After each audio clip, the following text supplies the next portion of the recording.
어느 날 한국의 음악 산업을 흔들어 놓은 한 문건이 세상에 흘러나왔습니다. 그것은 단순한 기업 보고서가 아니었습니다. 그 안에는 하이브라는 거대한 제국을 설계한 방시혁, 그리고 그가 지켜온 권력의 균열이 고스란히 담겨 있었기 때문입니다.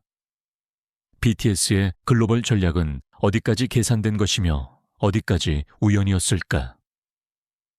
하이브라는 이름 뒤에 숨겨진 진짜 이야기는 무엇인가? 이 질문들은 단순히 음악 산업을 넘어 대한민국 사회 전체를 뒤흔드는 물음표가 되었습니다. 1990년대까지만 해도 K-팝은 아시아의 작은 파도에 불과했습니다. 하지만 2000년대 그리고 10년대 이후 BTS와 함께 등장한 하이브는 더 이상 한국에 머무르지 않았습니다. 빌보드 1위, UN 연설, 그래미 무대, 이제 K-팝은 세계의 중심에서 말하고 노래하는 거대한 문화가 되었고 그 중심에 방시혁이라는 한 인물이 있었습니다. 하지만 역사의 무대는 늘 찬란함과 어둠이 교차하는 곳입니다. 방시혁을 향한 찬사와 존경 뒤에는 수많은 논란과 그림자도 따라붙었습니다. 연습생 계약은 진정 공정했는가? 아티스트와 회사의 관계는 동반자인가? 아니면 감춰진 지배구조의 또 다른 이름인가?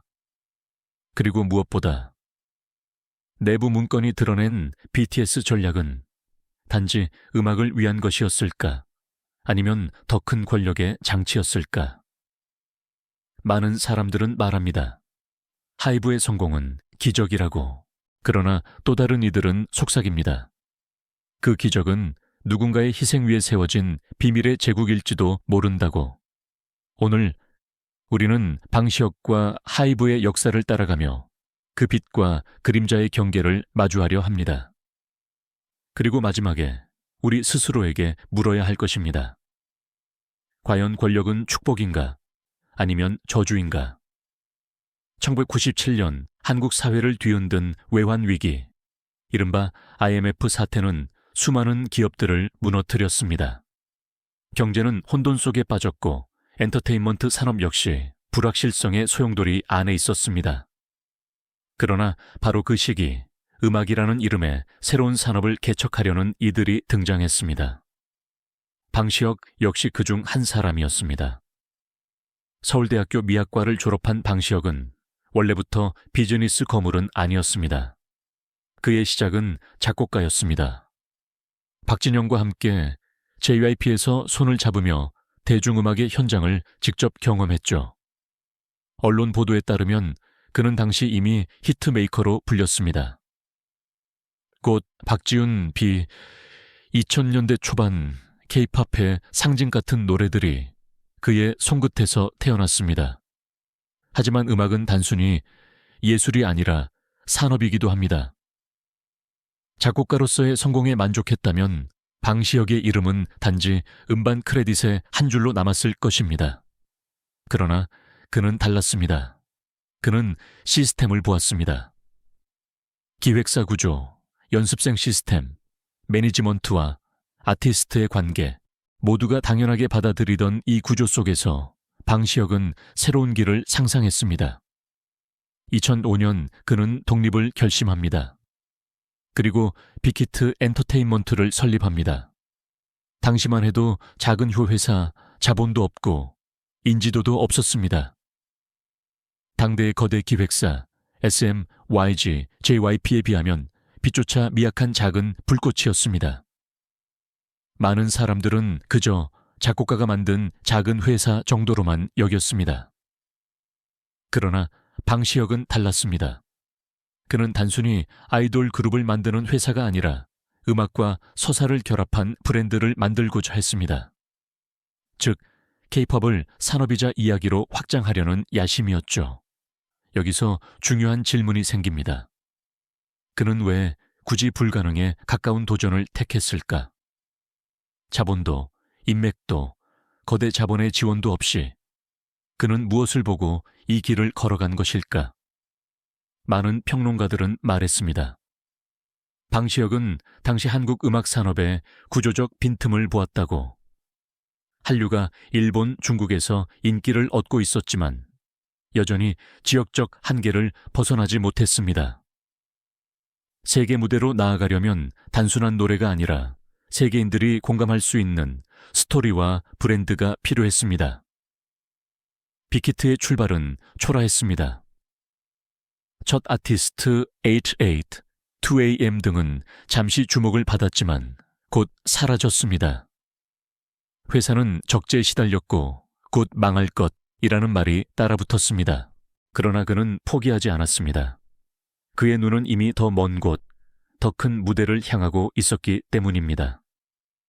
그리고 몇 년 후 작은 회사 빅히트는 세상에 한 그룹을 내놓습니다. 그 이름은 BTS, 방탄소년단. 그리고 이 순간이 하이브라는 제국의 신화를 쓰기 시작한 출발점이 됩니다. 모든 제국에는 균열이 있습니다. 그리고 그 균열은 대개 제국이 가장 강해 보일 때 더욱 선명해집니다. 하이브 역시 예외는 아니었습니다. 방시혁이 세운 빅히트, 그리고 후에 하이브로 확장된 제국은 BTS라는 이름으로 전 세계를 정복했습니다. 그러나 찬란한 성공의 이면에는 세 가지 갈등의 씨앗이 자라나고 있었습니다. 첫째, 지배 구조와 권력의 문제였습니다. 하이브는 단순한 엔터테인먼트 회사가 아니었습니다.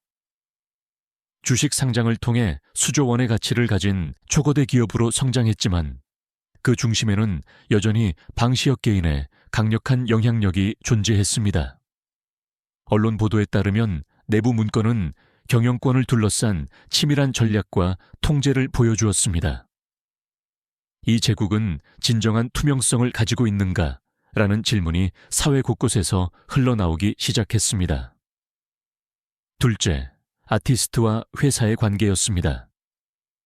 BTS는 분명히 세계적인 스타였지만 그 과정에서 계약이라는 족쇄의 문제는 늘 그림자처럼 따라다녔습니다. 노예 계약이라는 비판, 연습생 시절의 고된 훈련, 사생활과 자유의 제한, 많은 팬들은 물었습니다. 그들의 눈부신 성공 뒤에는 과연 어떤 희생이 있었던가? 방시혁은 아티스트와 회사가 동반자라고 말했지만 비평가들은 그것이 한국 엔터테인먼트 산업이 가진 구조적 문제의 연장선일 뿐이라고 지적했습니다. 셋째, 내부 문건과 전략의 유출이었습니다. 특히 BTS와 관련된 극비 문건이 바깥으로 흘러나왔을 때 사람들은 처음으로 하이브의 이면을 엿보게 되었습니다. 그 안에는 단순한 음악 기획이 아니라 글로벌 시장을 지배하기 위한 치밀한 계산이 숨어 있었습니다. BTS의 노래와 메시지는 순수한 예술일까? 아니면 기업 전략의 산물일까? 이 질문은 팬들에게도 대중에게도 결코 가볍지 않은 충격이었습니다. 여기서 우리는 중요한 물음을 던지게 됩니다. 방시혁이 세운 하이브라는 제국은 과연 음악 산업의 혁신자일까? 아니면 아티스트를 통제하는 또 다른 권력 구조일까? 많은 사람들은 이렇게 말했습니다. BTS의 성공은 기적이다. 하지만 또 다른 사람들은 이렇게 속삭였습니다. 그 기적은 너무 치밀하게 설계된 것이 아닐까? 균열의 씨앗은 이미 심어져 있었습니다. 그리고 그 씨앗은 시간이 지날수록 점점 더 큰 파열음을 만들어내기 시작했습니다. 모든 거대한 제국의 창업자는 어린 시절과 청년기의 그림자 속에서 성장합니다. 방시혁 역시 마찬가지였습니다. 그는 1972년 서울에서 태어났습니다. 겉으로 보기에는 안정적인 중산층 가정에서 자랐지만 그의 내면에는 늘 예술과 현실 사이의 긴장이 자리하고 있었습니다. 가족들은 음악보다는 안정된 길을 원했지만 어린 방시혁은 피아노 앞에 앉아 있을 때만이 자유를 느꼈습니다.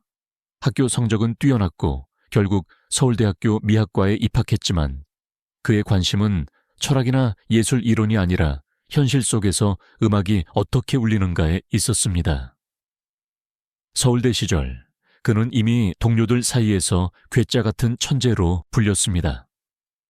밤을 새워 곡을 쓰고 비판적인 글을 남기며 음악은 단순한 소비재가 아니라 시대의 언어다라는 말을 입버릇처럼 했습니다.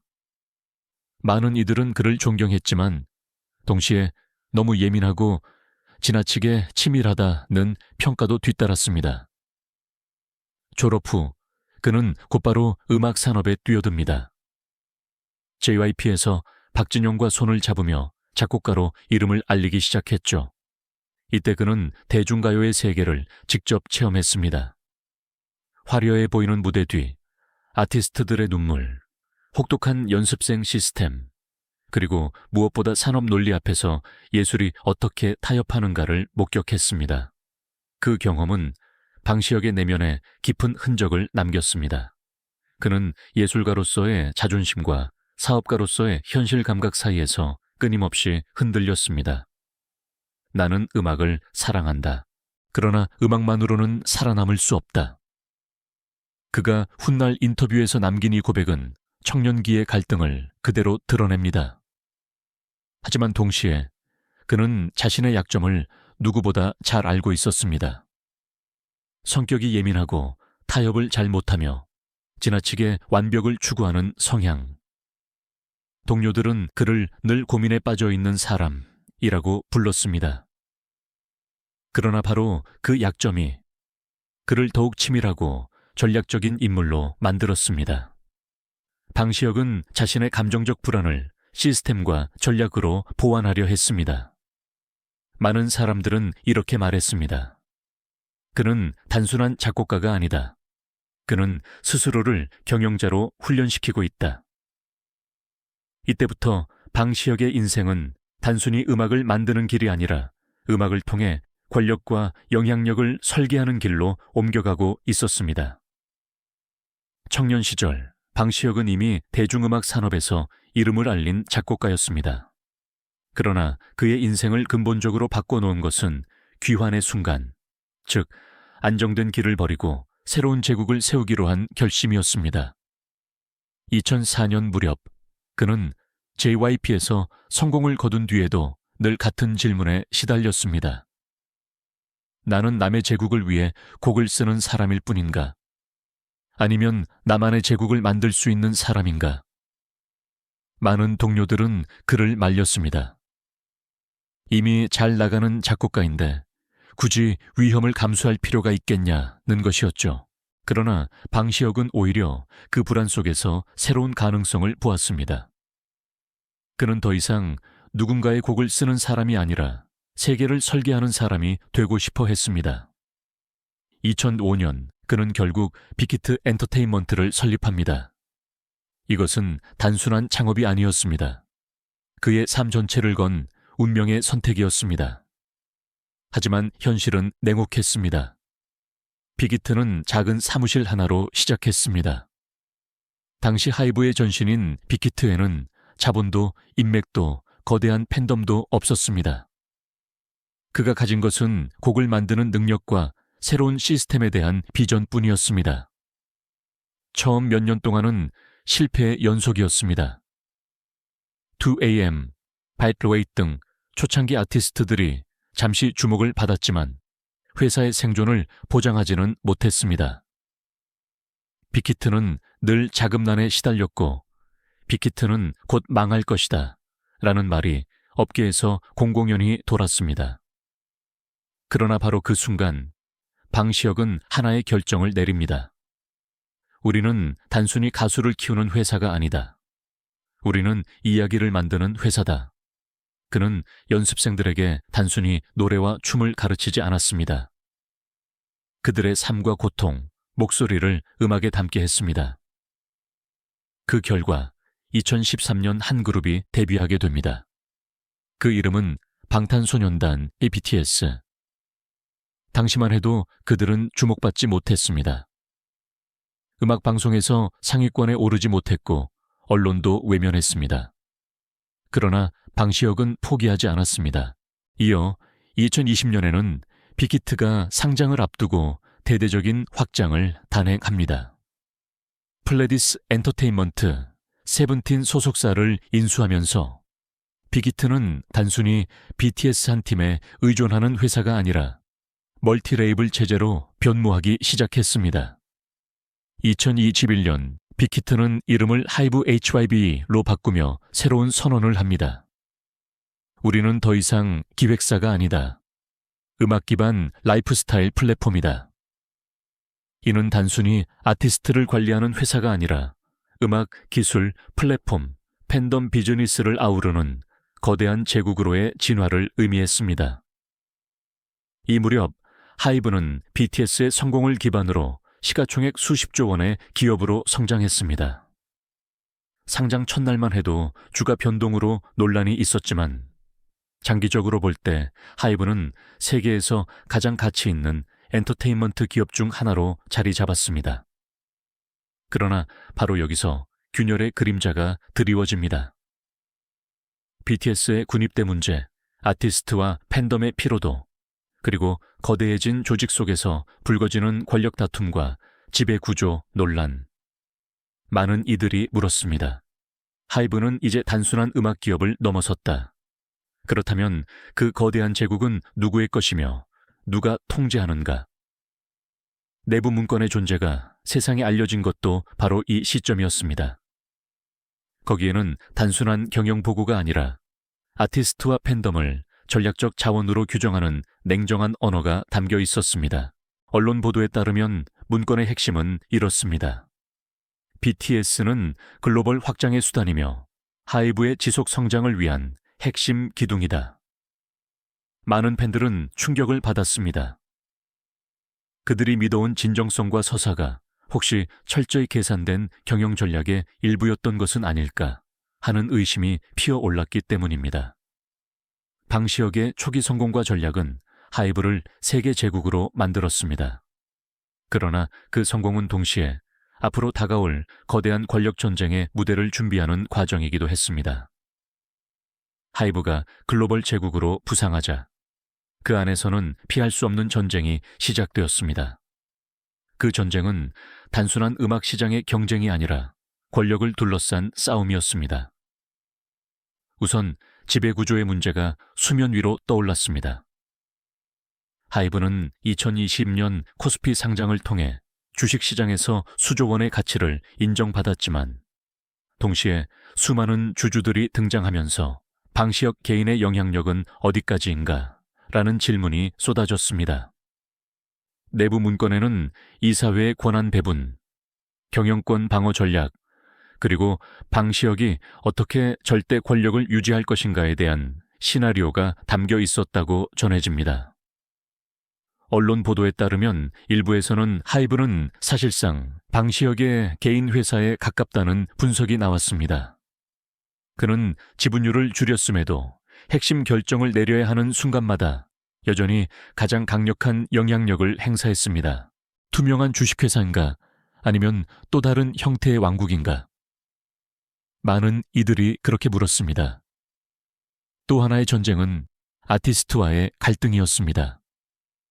특히 2022년 BTS 멤버들의 활동 중단 선언은 전 세계를 충격에 빠뜨렸습니다.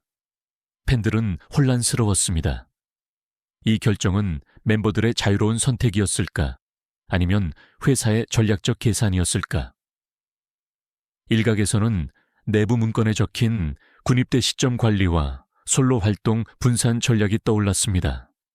만약 그것이 사실이라면 BTS의 개인적 선택조차도 기업 전략의 일부로 편입된 셈이었기 때문입니다. 여기에 더해 하이브는 외부 권력과의 전쟁에도 뛰어듭니다. 대표적인 사건이 2023년 벌어진 SM 인수 전쟁이었습니다. 하이브는 카카오와 맞붙으며 한국 엔터테인먼트 산업의 판도를 뒤흔드는 싸움을 벌였습니다. 이 과정에서 공개된 지분 매입, 주주총회 전략, 언론 플레이는 더 이상 하이브가 단순한 음악 회사가 아님을 증명했습니다. 그들은 전통적 재벌, 못지않은 권력 게임의 주체로 올라섰습니다. 많은 사람들은 이 장면을 왕자의 난에 비유했습니다.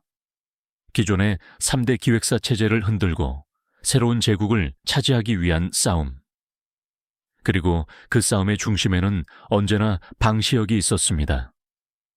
하지만 권력 전쟁은 승자에게도 상처를 남깁니다. BTS의 군입대와 활동 공백, SM 인수 실패, 그리고 팬덤 내부에서 터져나오는 불만의 목소리. 이제 하이브는 누구를 위해 존재하는가? 아티스트를 위해, 팬을 위해, 아니면 오직 권력을 위해? 첫 번째 절정은 화려했지만 동시에 불길했습니다. 이 전쟁은 단지 시작일 뿐이라는 예감이 업계와 대중의 마음속에 스며들기 시작했기 때문입니다. 하이브의 권력 전쟁은 단순한 기업 내부의 문제가 아니었습니다. 그 충격은 곧 사회 전체로 확산되었습니다. 첫째, 여론의 반전이 일어났습니다. BTS가 세계 정상에 오르던 순간 한국 사회는 그들을 국가의 자산이라 불렀습니다. 한류의 기적, 21세기 문화 영웅이라는 수식어가 붙었죠. 그러나 멤버들의 활동 중단, 군입대 문제, 그리고 하이브의 공격적인 인수 전략이 알려지자 팬덤과 대중은 점차 혼란스러워졌습니다. 이 모든 것은 진정한 예술의 흐름인가? 아니면 기업의 계산된 시나리오인가? 많은 팬들은 여전히 BTS를 지지했지만 동시에 하이브라는 회사에 대한 불신을 드러냈습니다. 특히 내부 문건에 드러난 전략적 팬덤 관리라는 표현은 충격적이었습니다. 팬들이 자발적으로 만들어낸 문화가 실은 기업의 데이터와 전략 속에서 관리되고 있었다는 사실은 진정성이라는 K-팝의 핵심 가치를 흔들어 놓았습니다. 둘째, 언론과 사회적 담론입니다. 언론 보도에 따르면 하이브는 이미 전통적인 재벌과 다르지 않은 권력 집단으로 묘사되었습니다. 대기업처럼 정치권과의 연결, 시장 독점 논란, 아티스트 통제 문제가 잇따라 제기되었습니다. 일부 평론가들은 하이브는 제2의 삼성인가 아니면 제2의 SM인가 라는 질문을 던졌습니다. 이는 단순히 기업 비교가 아니라 한국 사회가 가진 문화 권력에 대한 두려움을 반영하는 것이었습니다. 셋째, 문화적 상징의 균열이었습니다. BTS는 단순한 아이돌이 아니라 희망과 청춘의 목소리로 여겨졌습니다. 그들의 노래는 좌절한 세대에게 위로를 고립된 청춘에게 연결을 제공했습니다. 그러나 하이브 내부 문건과 권력 게임이 드러나면서 그들의 메시지는 점차 순수한 외침이 아니라 기업 전략의 일부로 읽히기 시작했습니다. 그들의 눈물은 진짜였을까? 아니면 연출된 전략이었을까? 이 물음은 많은 이들을 혼란에 빠뜨렸습니다. 결과적으로 하이브는 한국 사회에서 이중적인 상징이 되었습니다. 한편으로는 K-팝의 세계화를 이끈 성공 신화였고, 다른 한편으로는 재벌화된 엔터테인먼트라는 비판의 대상이었습니다. 많은 사람들은 이렇게 말했습니다. 하이브는 이제 단순한 회사가 아니다. 그것은 한국 사회의 모순을 비추는 거울이다. 이 시점에서 하이브와 방시혁은 더 이상 음악만으로 평가받을 수 없었습니다. 그들의 모든 결정은 문화적, 사회적, 정치적 함의를 가진 사건으로 여겨졌습니다. 그리고 이 모든 긴장은 곧 다가올 또 다른 절정, 법정과 스캔들의 무대로 이어지게 됩니다.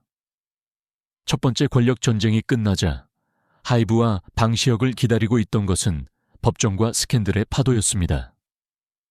그리고 그 파도는 제국이 가진 화려한 외피를 벗겨내며 숨겨진 민낯을 드러내기 시작했습니다. 가장 먼저 불거진 것은 아티스트 계약 논란이었습니다.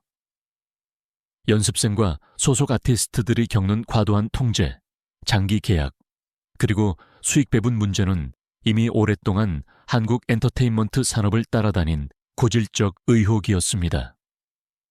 하지만 하이브가 거대한 기업으로 성장하자 그 비판은 훨씬 더 날카롭게 돌아왔습니다. 언론 보도에 따르면 일부 내부 문건에는 팬덤 충성도 극대화, 계약 안정성 확보라는 표현이 등장했습니다. 이 문구들은 곧 아티스트의 자유는 어디까지 보장되는가?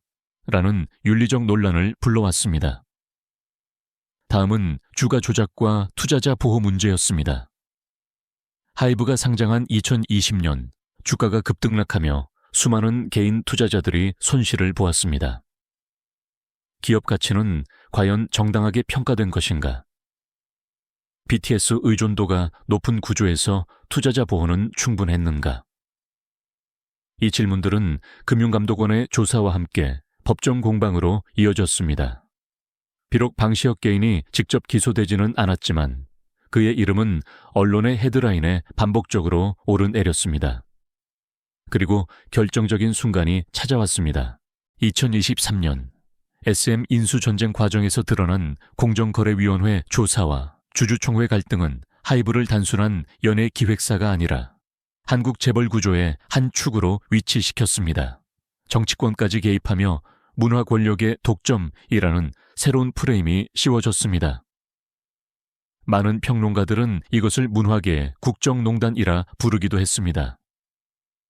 팬덤 내부에서도 갈등은 터져 나왔습니다. BTS의 군입대 시점, 솔로 활동의 배치, 그리고 멤버들의 개인적 선택까지 회사의 전략에 의해 좌우된 것 아니냐는 의혹이 커졌습니다. 우리가 사랑한 것은 BTS인가 아니면 하이브의 시나리오인가? 팬들의 질문은 점점 더 절실해졌습니다. 결국 법정과 언론, 그리고 팬덤이 만들어낸 삼중의 압박은 방시혁과 하이브를 또 다른 절정으로 몰아넣었습니다. 그는 더 이상 단순한 음악가도 성공한 경영자도 아니었습니다. 이제 그는 사회적 권력자로서 법과 여론의 심판대에 올라야 했습니다. 많은 사람들은 이렇게 말했습니다. 하이브의 위기는 곧 K-POP의 위기다. 방시혁의 이름은 이제 예술이 아니라 권력과 스캔들의 상징이다. 이 두 번째 절정은 방시혁 개인에게도 깊은 상처를 남겼습니다. 그리고 그는 처음으로 제국의 설계자가 아니라 한 인간으로서의 내면을 마주해야 했습니다. 화려한 무대의 조명 아래에서 방시혁은 늘 성공한 경영자로 불렸습니다. 그러나 스캔들과 법정, 언론의 파도가 밀려온 이후 그는 비로소 자신의 내면을 직면하게 되었습니다. 그의 삶은 언제나 두 개의 얼굴을 가지고 있었습니다. 하나는 세계 시장을 지배하는 하이브의 설계자, 다른 하나는 여전히 피아노 앞에서 음악을 갈망하던 작곡가 소년. 나는 언제부터 음악보다 권력을 더 갈망하게 된 걸까? 이 물음은 방시혁 스스로에게 던진 독백이었습니다. 많은 언론은 그를 한국형 재벌이라 불렀습니다. 하지만 그는 스스로를 그렇게 부르고 싶지 않았습니다. 그는 여전히 음악을 사랑했고 BTS의 노래 한 줄, 팬들의 함성 하나에도 깊이 감동하는 사람이었습니다. 그러나 동시에 그는 이제 거대한 주식시장과 글로벌 투자자들의 시선을 무시할 수 없는 권력자가 되어 있었습니다. 가족과의 관계 역시 그를 흔들었습니다. 어느 인터뷰에서 그는 부모님은 내가 안정된 직장을 가지길 바랐다. 나는 늘 불효자처럼 느꼈다고 고백한 적이 있습니다. 예술과 경영, 개인적 욕망과 가족의 기대 사이에서 그는 늘 죄책감을 안고 살아왔습니다. 팬덤의 분노와 아티스트들의 갈등을 마주할 때 그는 밤마다 스스로에게 물었습니다. 내가 정말 옳은 길을 걷고 있는 걸까? 내가 만든 시스템은 아티스트의 꿈을 지켜주는가? 아니면 그들의 자유를 빼앗는가?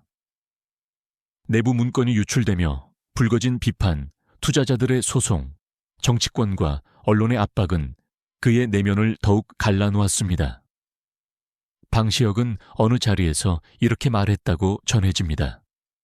나는 늘 두려움과 함께 일했다. 언젠가 내가 만든 제국이 나를 삼킬지도 모른다는 두려움. 이 고백은 단순한 말이 아니라 그의 내면을 드러내는 진실이었습니다. 그는 스스로를 천재 경영자라 부르지 않았습니다. 오히려 늘 불안한 음악가, 시대의 무게에 짓눌린 한 인간으로 남아 있었습니다. 그리고 바로 이 내면의 갈등이 그를 또 다른 선택으로 몰아넣습니다. 나는 이 제국을 다시 세워야 하는가?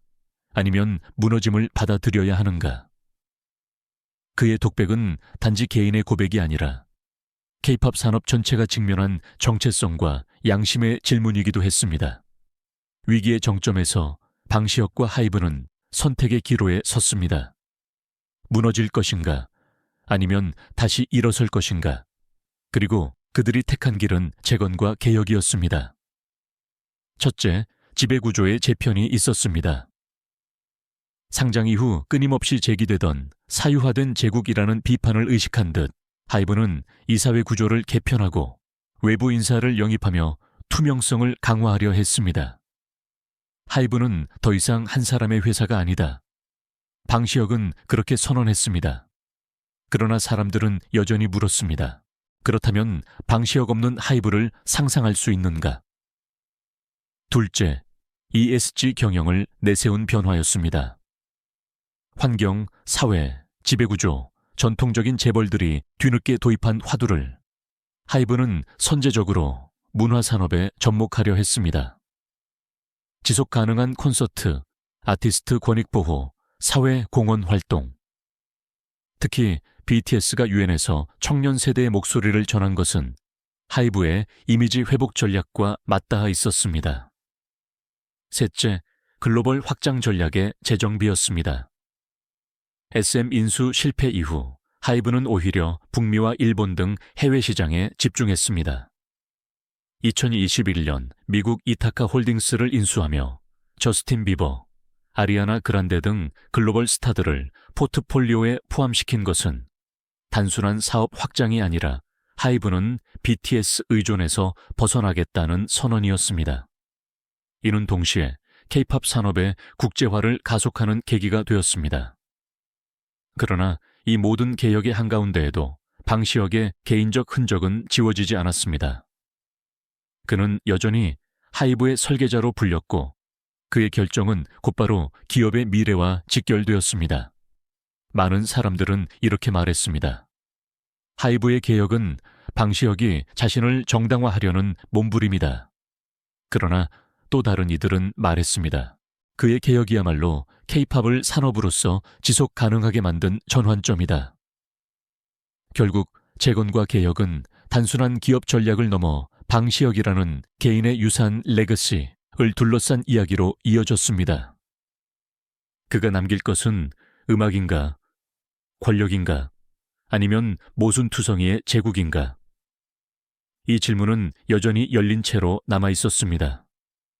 그리고 이 질문은 마지막 오우트로에서 우리 모두가 함께 마주해야 할 영원한 수수께끼로 이어집니다. 오늘 우리가 따라온 여정은 한 사람, 방시혁의 이야기이자 동시에 한국 사회가 만든 문화 권력의 초상이었습니다. 작곡가로 시작해 제국의 설계자가 된 남자. 그의 손끝에서 태어난 노래들은 수많은 청춘을 위로했고 그가 세운 하이브는 세계 시장을 뒤흔드는 거대한 권력이 되었습니다. 그러나 그 영광 뒤에는 언제나 균열과 논란이 따라붙었습니다. 아티스트와 회사 사이의 갈등, 투명성을 둘러싼 지배구조의 그림자, 그리고 팬덤마저 흔들리게 만든 내부 문건의 언어들. 많은 사람들은 이렇게 말합니다. 그는 한국 음악 산업을 혁신한 천재다. 그러나 또 다른 이들은 속삭입니다. 그는 또 다른 재벌 권력의 상징일 뿐이다. 과연 어느 쪽이 진실일까요? 우리가 본 것은 방시혁의 빛일까요? 아니면 그의 그림자일까요? BTS의 노래가 전 세계를 울렸을 때 그 안에는 진정성이 있었을까요? 아니면 냉혹한 전략이 숨어 있었을까요? 하이브라는 제국은 청춘의 희망을 키운 무대였을까요? 아니면 보이지 않는 족쇄를 씌운 또 다른 권력의 집이었을까요? 왕관은 무겁습니다. 그 무게는 때로 영광이 되지만 때로는 끝없는 고통이 되기도 합니다. 오늘의 이야기를 마무리하며 우리는 스스로에게 물어야 합니다. 권력이란 축복인가? 아니면 저주인가? 그리고 하이브와 방시혁의 이름은 앞으로 어떤 의미로 역사에 남게 될까요? 답은 아직 쓰이지 않았습니다. 그 답을 결정짓는 것은 어쩌면 지금 이 순간 영상을 보고 있는 우리 대중, 팬덤, 그리고 사회 전체일지도 모릅니다.